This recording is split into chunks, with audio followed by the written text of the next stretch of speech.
6 जनवरी 2026 है। आज draft role publication का एक अहम दिन है। इससे पहले ये जो विशेष प्रगाढ़ पुनरीक्षण जो एसआईआर है, ये अक्टूबर 28 2025 से शुरुआत हुई थी।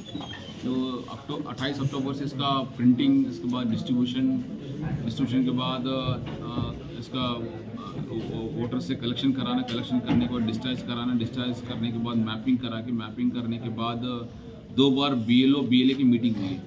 2 बार BLO BLA की मीटिंग हुई है। एक 11 तारीख जो उस समय 11 तारीख के समय हुआ था, उससे पहले हुआ था।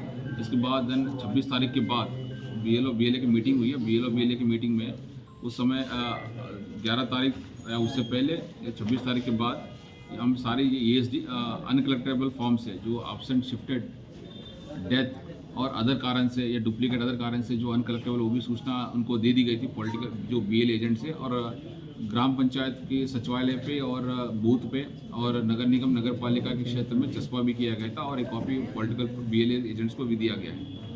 एक कॉपी NIC के डिस्ट्रिक्ट आगरा के NIC की वेबसाइट पे भी उपलब्ध है, dmagra.nic.in पे भी उपलब्ध है। कोई भी व्यक्ति मिनट्स देख सकता है। इसके पुनरीक्षण अब आज अहम फेज है कि ड्राफ्ट रोल पब्लिकेशन का फेज है। आज आपने देखा होगा पॉलिटिकल पार्टीज, अलग अलग पॉलिटिकल पार्टीज आए थे, उनको एक ड्राफ्ट रोल दिया गया है और आने वाले जो कार्यक्रम है जो विशेष प्रकार पुनरीक्षण का, वो भी अवगत कराया गया है। जैसे कि दावा और आपत्ति का समय, period for filing claims and objections का जो पीरियड है वो 6/1/2026 है से लेके 6/2/2026 तक है। मतलब जनवरी 6 से लेके फरवरी 2026 तक है। दावा और आपत्ति का समय, दावा और आपत्ति के समय में नोटिस फेज एक होता है, उसके बाद नोटिस फेज होती है जिसमें नोटिस इशू की जाती है, हियरिंग की जाती है, वेरिफिकेशन की जाती है। उसके बाद जो EF फॉर्म्स होता है, एनुमरेशन फॉर्म्स का डिस्पोजल वेरिफिकेशन भी होता है, तो उसका क्लेम्स और ऑब्जेक्शंस का भी निस्तारण की जाती है। वो 6 जनवरी 2024 से लेके 27 फरवरी 2026 तक है।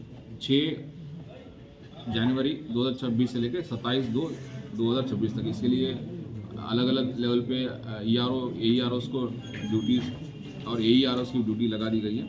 इसके बाद हम इलेक्टोरल का कुछ पैरामीटर्स को चेक करेंगे और कमीशन से परमिशन 3/3/2026 तक लेने के बाद फाइनल पब्लिकेशन होगा 6 मार्च 2026 को। तो ये है। नहीं, दावा और आपत्ति आप ERO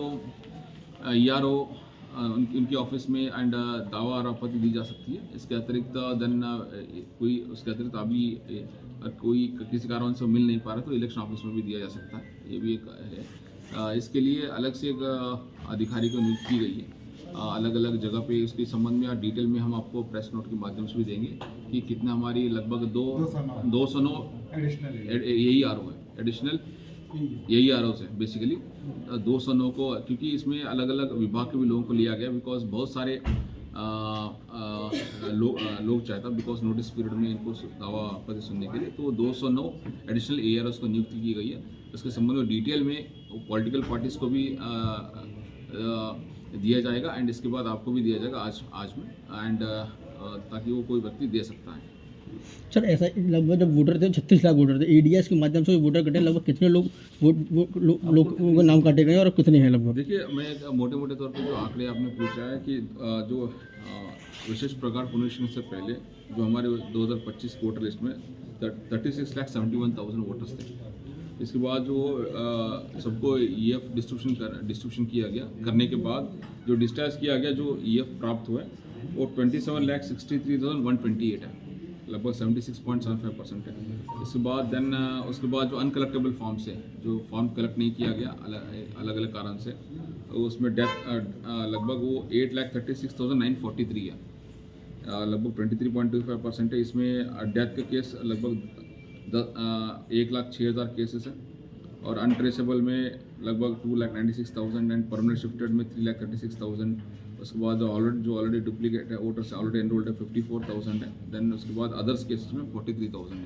तो लगभग मोटा मोटा आंकड़े आपको शेयर किया है, तो लगभग 23.25% है और 8,36,943 टोटल अनकलेक्टेबल। जिस तरीके से लोगों के नाम कटे वो जोड़ने के लिए क्या प्रक्रिया रहेगी उनके लिए? संबंध में ड्राफ्ट पब्लिकेशन होने के बाद किसी व्यक्ति का ड्राफ्ट है ना, ड्राफ्ट आप देख सकता है। इसके अतिरिक्त हमने 11 तारीख को एक विशेष दिन रखा गया, 11 तारीख संडे के दिन।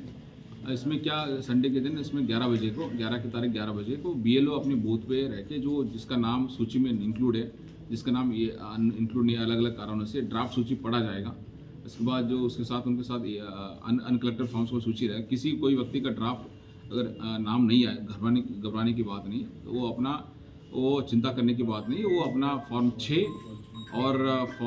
और एक डिक्लेरेशन फॉर्म देके भर के अपना नाम जुड़वा सकता है। तो उसमें डॉक्यूमेंट क्या लगाने होंगे उन लोगों को, इनके नाम कटने लिस्ट के बाद? जी, जैसे देखिए फॉर्म 6 भरने के बाद उनके बाद जन्म प्रूफ के संबंध में और एक उनको देना पड़ेगा, और इसके अतिरिक्त उनके एक घर का परिवार का कोई एपिक का कार्ड का फोटो कॉपी देना चाहिए ताकि हम लोकेट कर सकें, और जन्म प्रूफ के संबंध में उनको एक प्रूफ देना पड़ेगा। ठीक है।